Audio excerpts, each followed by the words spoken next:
Hi there, it's Kevin with the Rogue Deck Builder here with this week's episode of the Market Monday, brought to you on a Tuesday, classic RDB style. I have been extremely busy, tried to get it out yesterday, but was just dealing with Commander Legends all yesterday in the pre-orders and the nonsense surrounding that set. As you are probably aware, most stores got drastically cut. We got cut about 90% of all of our Commander deck slash collector's editions, and we were able to get most of our draft booster boxes, which is the good thing. So we'll talk about that in a second here. First, I want to just talk about the overall feel of Magic the Gathering. So I know the content has been very sparse, and I keep saying that I'm going to bring back the content.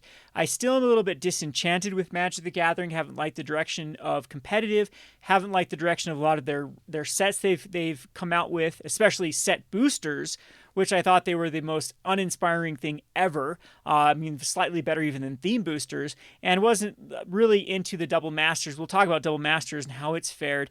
A lot of people owe me an apology for double masters, and as we have just reached even a lower low than even I thought the double masters would go.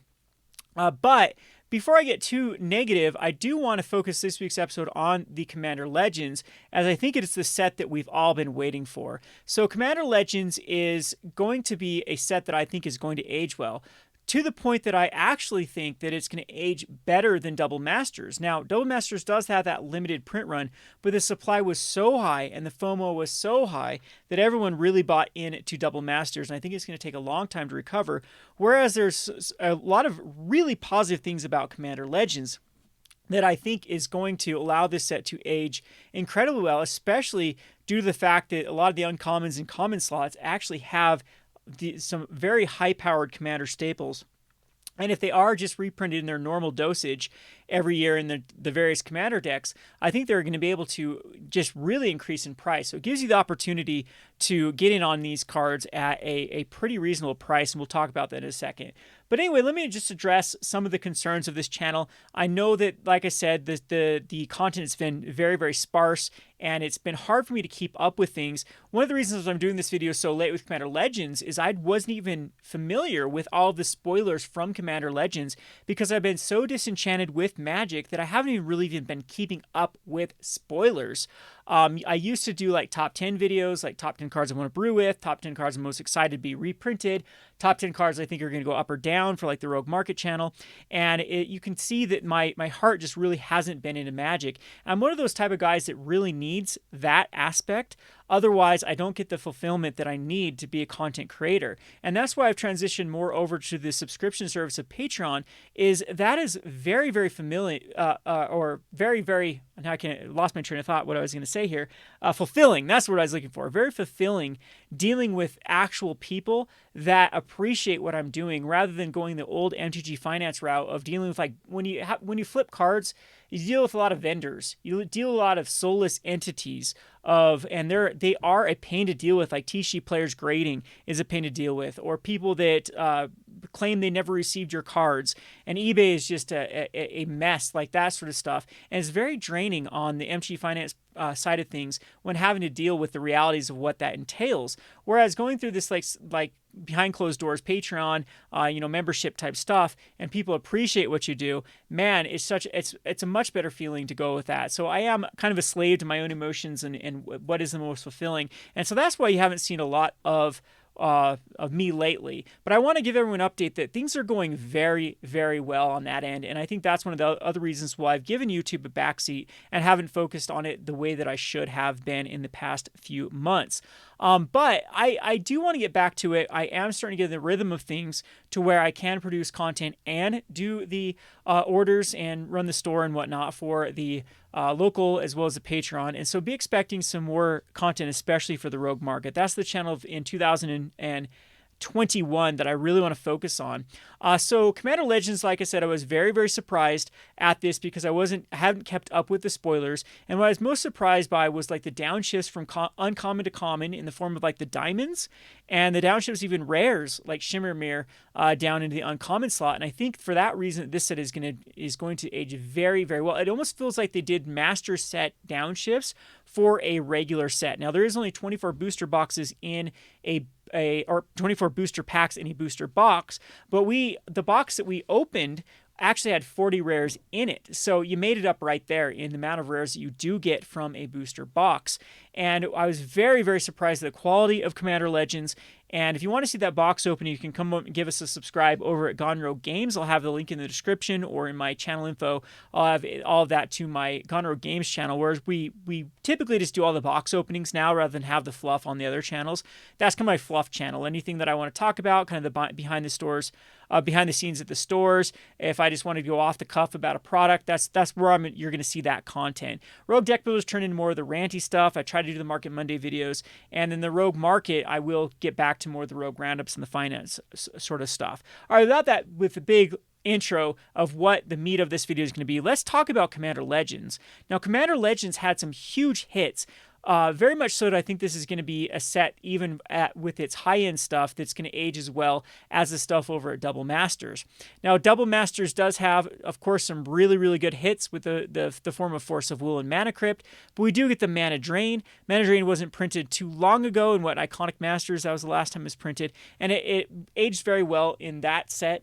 And we also have Vampiric Tutor in this slot, as well as the Jeweled Lotus that, of course, I just think I did a rant video about how Gavin Verhey was completely wrong about Jeweled Lotus, that it's just a card that is going to want to be going in many decks, not all decks, but many decks, and there are plenty of decks that absolutely it's going to be the most bonkers card to have in your opening hand, is a Jeweled Lotus leading to a very early commander. I'm thinking like cards like Balfour the Defiled, one of my classic commander cards, just want 7 mana. That's all it cares about, is getting to 7 mana. Jeweled Lotus is exactly the card that wants to get you there. So I think this is going to be a card that just gets better and better and better with more commanders printed, and the supply is going to be drained from this card very, very quickly over the course of the next few years, slotting into many more commanders. Same thing with Mana Drain, the best counterspell ever printed, Vampiric Tutor, one of the best tutors ever printed, and the common uncommon slot was just golden for this set. So if we compare it to Double Masters, I think Double Masters does have more to offer, but it's all about the price point. And you can buy many boxes, 3 boxes of Commander Legends, comparatively speaking, to 1 box of Double Masters, and Double Masters just hasn't aged well. In fact, you can see that Double Masters is still going down. Today is its lowest it's ever been, with 1281 for the total box value. We have Mana Crypt and Force of Will that are still relatively staying high, but the rest of the cards have just tanked. We have 2 rares over $20. My prediction was we wouldn't have any rares over 15.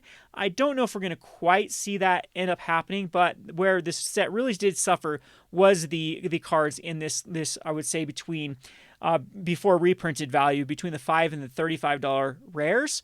Those ones just absolutely tanked. You had Stoneforge Mystic and Cyclonic Rift that were able to stay high, but the rest of the cards just absolutely tanked because the FOMO was so real with Double Masters that people just completely blew their load and had to just buy for Double Masters. Mind you, VIP's got a small reprint. There are still VIPs available.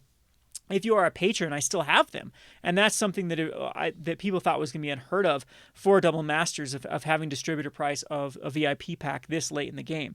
We're almost approaching 6 months from Double Masters. So I think that overall, in the scope of things, Commander Legends is going to be the big winner for 2020.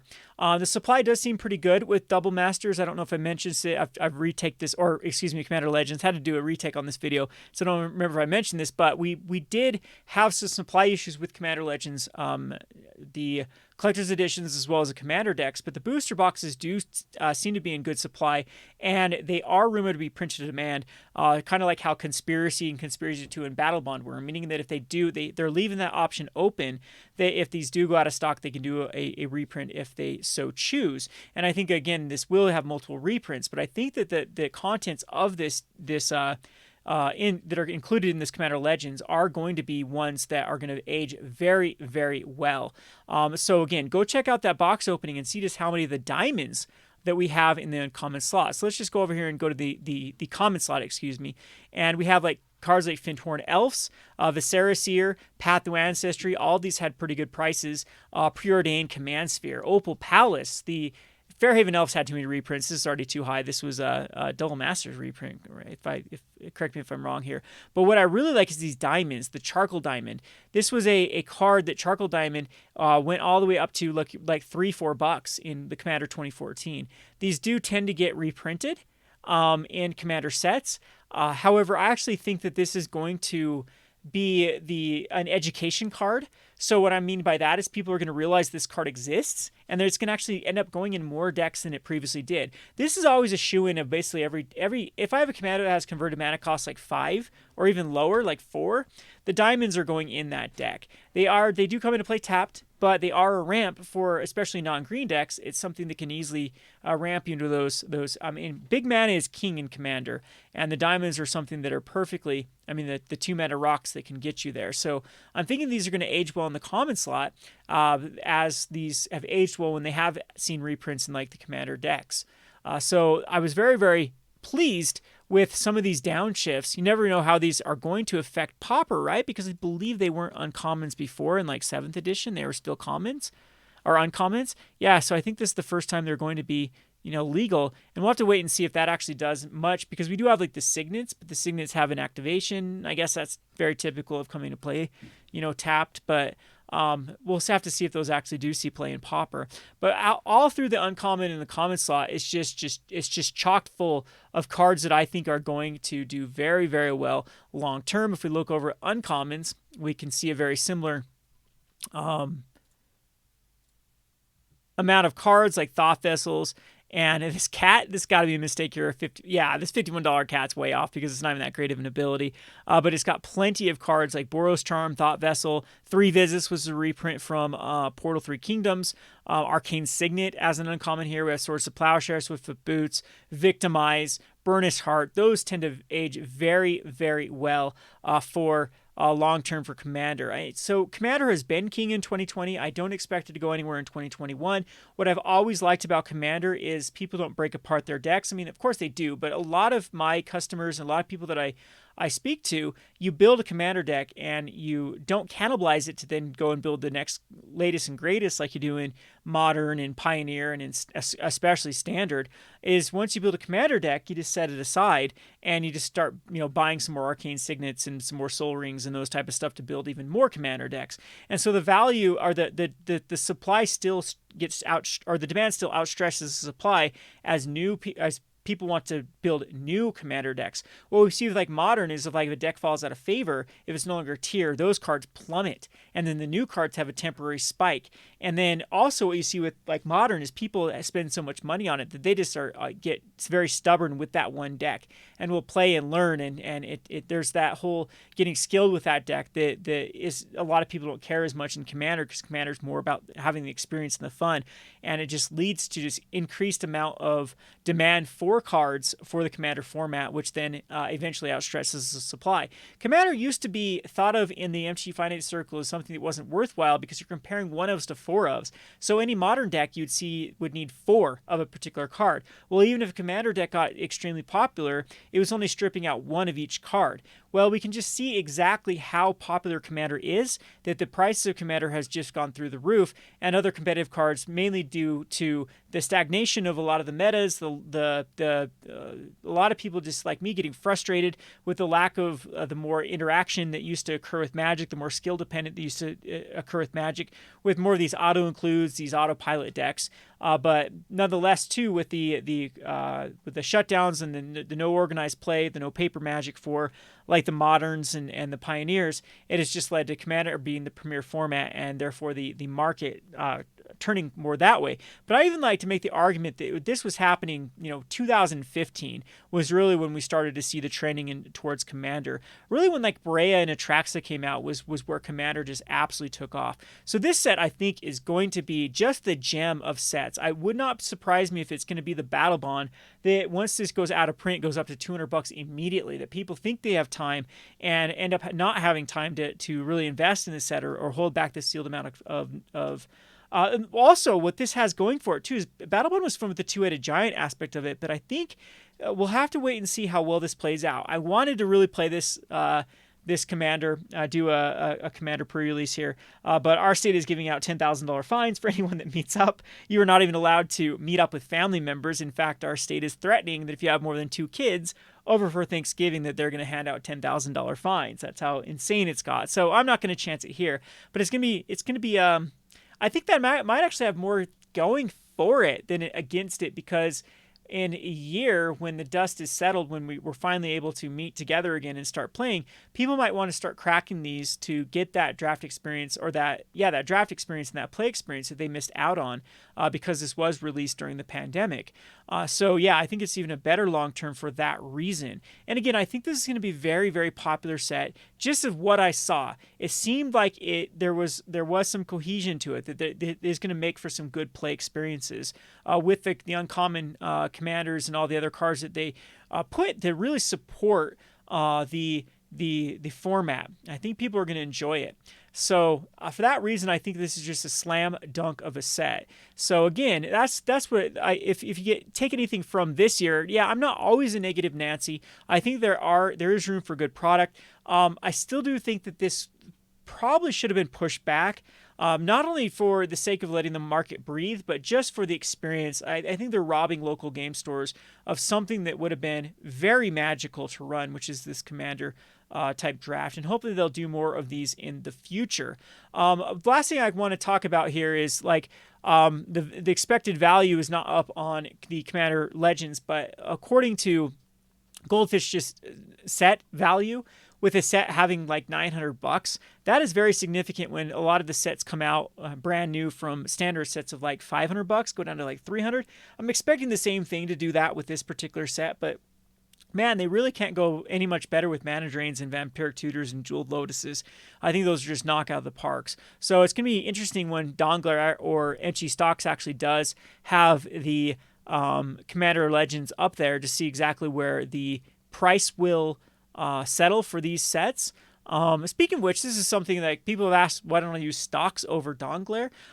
They're both okay for expected value. You'll see some discrepancies. That's because Dongler does not use like masterpieces a lot of times, or it's missing some of the data. Stocks is an overall more data, but it also includes like $2 and less cards in the price. So some says it does how this varies is actually pretty significant between this. Between like Core 2021 have an $8 market value versus a Core 2021 having a $61 market value over here at Dongler. And that's just by including all those cards that are like $2 or below into the mix. You get another $20 worth of value. Low, I think let's just go to low here and see the discrepancy. 36 versus 46, still a pretty big discrepancy with Dongler. But either one of them does give you a good kind of gist of what you're expected to get out of the box. So hopefully these two will start to update. There are a lot of missing things that I wish Dongler would do. Some of the spell books they haven't updated. Some of the, I think even some dual decks were still missing. But both these sets, I think you should add, or both these sites, I think you should add to your arsenal of checking prices. And again, I haven't done as much as I used to with the whole flipping cards game. I will have a video looking at specifically the Commander Legends pre-constructed decks of what cards could go up based upon upgrades to those particular decks. I needed to do one for the Zendikar. A lot of those cards went crazy, and there still is a lot of money to be gained for that particular aspect of Magic the Gathering. As things shift, like some of my old strategies are obsolete because of the reprint policy of Magic the Gathering. These stagnant constructed formats like Constructed, even Pioneer has just been not very good at trying to look at cards that could go up. Even if a deck even hits tier 1, good luck having a card actually go up in value in this day and age, with just the uncertainty of every set pushing out other cards, and just like the reprint policy of like challenger decks and stuff of getting these cards back in. So, but the thing that still holds true is getting ahead on the known information, and the known information of these particular sets are all the commanders that people are going to want to be building around. So any like flip coin card with the thumbless Goblin, Crack or Krark or whatever it's called, those are always a good buy, and we'll be taking a bigger deep dive in those on the Rogue Market channel. Hopefully this week I'll have a lot more time to focus on that channel. There are a lot of stuff. You guys should see my to-do list of videos that I need to push out. Been trying to focus on that Gone Rogue Games channel. I think I've just bit off a lot more than I can chew, so instead of like letting it overwhelm me, I'm just going to try to commit to like one video a day on those channels, at least on any one of those channels, at least one video there. Not one video for every channel, but at least one video published per day. So hopefully you guys will hold me accountable to that, and we can start pushing out the content. Brews will also, for people that are fans of the Rogue Deck Builder, I do have a sugar daddy that definitely wants me to build more brews again, wants me to get excited about Magic. I'll get there. I think I've given enough time, enough space to really let the sour taste of Magic subside, and I can start, out of sight, out of mind with all the politics and all the design mistakes and all the flaws with distribution, and just focus on trying to find the silver lining, which is the game, which is still the best card game, still one of the better tabletop games I've ever played, and get back to brewing and what I was known for, and the finance stuff too. I think I could still eke out some profit with this direction. So thanks to everyone that stuck it through all of these weird times, and especially with my negativity, and I know I've been very, very critical. I've been very hyperbolic at times, and hopefully we can get back to being focused on this channel. Anyway, this has been Kevin with the Rogue Deck Builder. Be looking for those Rogue Market videos. Hopefully I'll have some time to pump out a Rogue Roundup video too. Thanks for watching.